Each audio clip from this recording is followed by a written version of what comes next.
नमस्कार दोस्तों, मैं BR. Chaudhary, assistant professor in history, government PG college Suratgarh.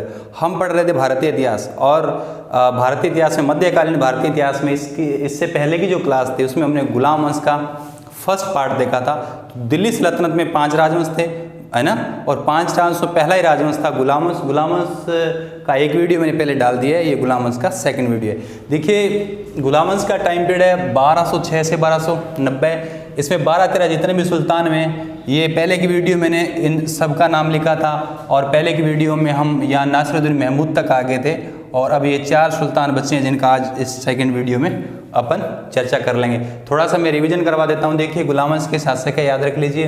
पहला कह कबूतर सबसे पहले आता है कुतुबुद्दीन ऐबक, फिर आ सेकंड पे आता है आराम से, फिर ई तो इल्तुतमिश, फिर ऊ तो रुकनुद्दीन, फिर 5वां तो ये देखो जय, इसे ऐसे घुमाएंगे 5 बन जाएगा। फिर रजिया का भाई बहराम से बेटा मसूद से, नासिरुद्दीन महमूद और उसका ये बलबन का दामाद था, तो इसकी मृत्यु के बाद बलबन के बाद कोई खुश नहीं था, मतलब के खुसरो। इसके बाद के कुबाद लास्ट में मरा कौन था, क्यों मर्श। तो हमने पहले की वीडियो में नासिरुद्दीन महमूद तक ये पढ़ लिया था। तो आज हम पढ़ेंगे बलबन, के खुसरो, के कुबाद और क्योमर्श का इतिहास पढ़ेंगे। तो आइए देखते हैं बलबन। देखिए बलबन का टाइम पीरियड है 1265 से 1287, क्योंकि लगभग 20 साल बलबन ने शासन किया और बलबन से 20 साल पहले नासिरुद्दीन महमूद ने शासन किया। तो नासिरुद्दीन महमूद के समय बलबन इसका वजीर था। तो बलबन जब गद्दी पर बैठा तो बलबन इससे पहले 20 साल वजीर के पद पर रह चुका था और सुल्तान के समस्त शक्तियों का वो उपभोग कर चुका था, तो काफ़ी अनुभवी था। तो 20 साल सुल्तान बनने से पहले बलबन वजीर रहा और 20 साल खुद सुल्तान बना। तो देख लीजिए इसका टाइम पीरियड 1265 से 87। देखिए बलबन से पहले, क्योंकि रजिया के बाद ये जो बहराम शाह, मसूद शाह, नासिरुद्दीन महमूद के समय सुल्तान पद की प्रतिष्ठा गिर चुकी थी। तो अब प्रयास करेगा बलबन कि सुल्तान पद की जो प्रतिष्ठा है उसको वापस ऊंचाइयों तक ले जाए। तो देखिए बलबन ने किस किस तरीके से चेंजेस किए। तो देखो बलबन ने खुद स्वयं का संबंध ईरान के आफरासियाब वंश से जोड़ा। देखो फिरदौसी की शाहनामा में वर्णित ईरान का एक राजवंश है आफरासियाब, तो बलबन ने खुद को उस आफरासियाब वंश से जोड़ा। और क्या किया, और ईरानी शानो शौकत से दरबार को सजाया। अपने पोत्रों के नाम के खुसरो, के कुबाद और क्यूमर्स भी ईरानी स्टाइल में रखे। इसके अलावा ईरानी परंपराएं जैसे सिजदा, पाइबोस, गैर इस्लामिक प्रथा है सिजदा का मतलब होता है सुल्तान के समक्ष सिर झुकाना, पाइबोस का मतलब है सुल्तान के पैर चूमना, और नौरोज मतलब नवरस ईरानियों का नया साल, ये उन्होंने शुरू किया। तो सिजदा, पाइबोस, नौरोज शुरू किया, ईरानी स्टाइल में दरबार को सजाया और खुद का संबंध आफरासिया वंश से जोड़ा। और क्या किया, देखिए क्या क्या उन्होंने उपाधि धारण की। तो याद रखना, इसने सुल्तान बनने के बाद बलबन ने गियासुद्दीन की उपाधि धारण की। खुद को जिल्ले इलाही कहा, मतलब ईश्वर की परछाया, और जिले इलाही धारण करने वाला, उपाधि धारण करने वाला प्रथम भारतीय मुस्लिम था कौन, बलबन। इसके अलावा उन्होंने खुद को नाइब खुदाई कहा, मतलब सुल्तान होता है वो धरती पर ईश्वर का प्रतिनिधि होता है। तो ये उपाधि है गियासुद्दीन, जिले इलाही, नाइब खुदाई। इसके अलावा उन्होंने क्या किया, शराब, नृत्य, संगीत सब पर पाबंदी लगा दी बलबन ने, शराब, नृत्य, संगीत पर। और दरबार में उन्होंने हंसी मजाक पर भी रोक लगा दी।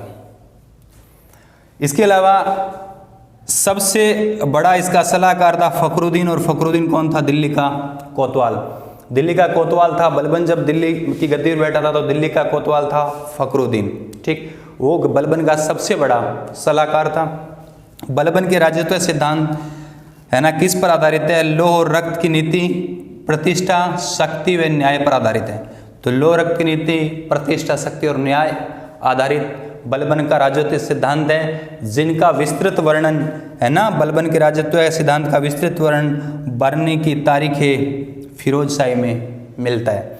देखिए बलबन, क्योंकि बलबन से पहले के सुल्तान बेहद कमजोर थे, बलबन ने सुल्तान के पद को काफ़ी ऊंचाई तक पहुंचा दिया था। तो इसके समय वजीर और नायब को तो खत्म ही कर दिया और वजीर का जो महत्व था वो घट गया था। अब सुल्तान शक्तिशाली बहुत हो गया था। तो याद रखिए नायब का पद तो क्या हो गया, समाप्ति हो गया, जबकि वजीर का महत्व घटा। क्योंकि सुल्तान अब बहुत ज़्यादा शक्तिशाली हो गया।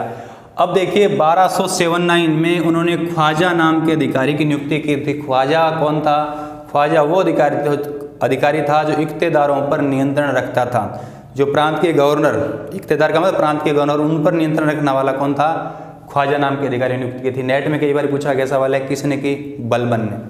उसके बाद बलबन ने 2 विभाग बनाए, याद रख लीजिए, ट्रिक है ना, BA। बलबन ने मान लो BA कर रखा था, तो B से क्या हो जाएगा? ब्रीद, और A से क्या हो जाएगा? अर्ज। दीवाने कॉमन है, तो 2 विभाग बनाए थे, दीवाने अर्ज और दीवाने ब्रीद। दीवाने अर्ज का मतलब हो जाएगा सैन्य विभाग, और अयाज को सेना अधिकारी, सेनाध्यक्ष नियुक्त किया। दीवाने ब्रीद का मतलब हो जाएगा गुप्तचर, है ना, तो गुप्तचरों को उन्होंने संगठित किया था, एक दीवाने ब्रीद विभाग बनाया था। तो बलबन ने BA कर रखा, B से ब्रीद और A से अर्ज। नेक्स्ट, इसके 2 पुत्रों के नाम मिलते हैं। एक पुत्र है मोहम्मद खां, याद रखिए। बलबन तो दिल्ली में भारत का सुल्तान है ये। उसके समय भारत पर मंगोल आक्रमण होते थे, तो ये पश्चिमोत्तर सीमा प्रांत है, उस पर उन्होंने मजबूत किलों की एक श्रृंखला बनाई थी, और वहाँ किसको अधिकारी नियुक्त कर रखा था? मोहम्मद खां, अपने पुत्र मोहम्मद खां को, क्योंकि उससे मंगोलों के बहुत सारे हमले होते थे।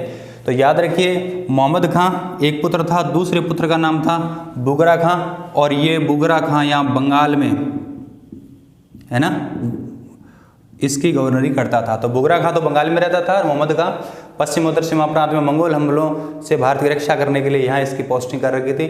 खुद सुल्तान था, दिल्ली में बैठा ही था। तो क्या हुआ?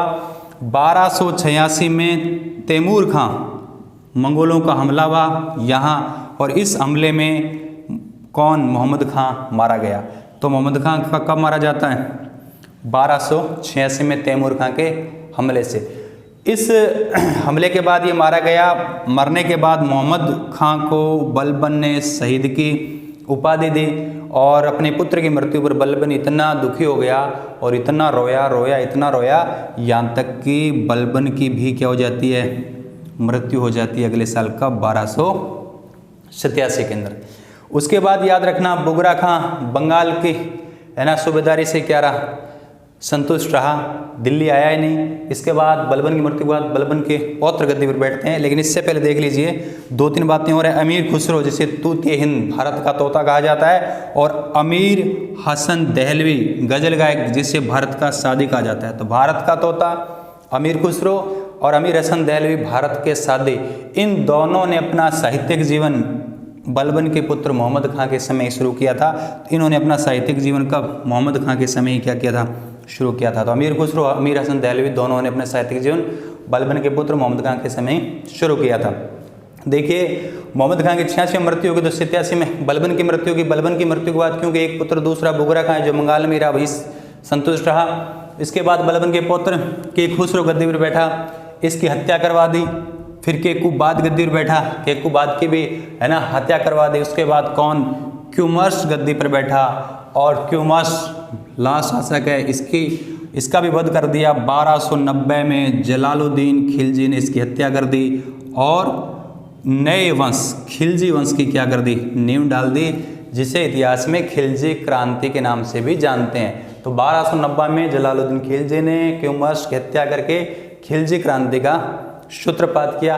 तो ये था गुलाम वंश, दिल्ली सल्तनत का पहला राजवंश गुलाम वंश, जिसके आपने सारे सुल्तान पढ़े, उसी क्रम में पढ़े। नेट में फर्स्ट ग्रेड में कालक्रम वाले सवालों में यहाँ से सवाल पूछा जाता है। बाकी जितने भी सुल्तान है, जितने भी सवाल कंपटीशन एग्जाम में आते हैं, वो हमने सारे किए। उम्मीद करता हूँ कि आप लोगों को अच्छी तरीके से याद हो गया होगा। मिलते हैं बहुत जल्द नेक्स्ट वीडियो में खिलजी राजवंश के साथ।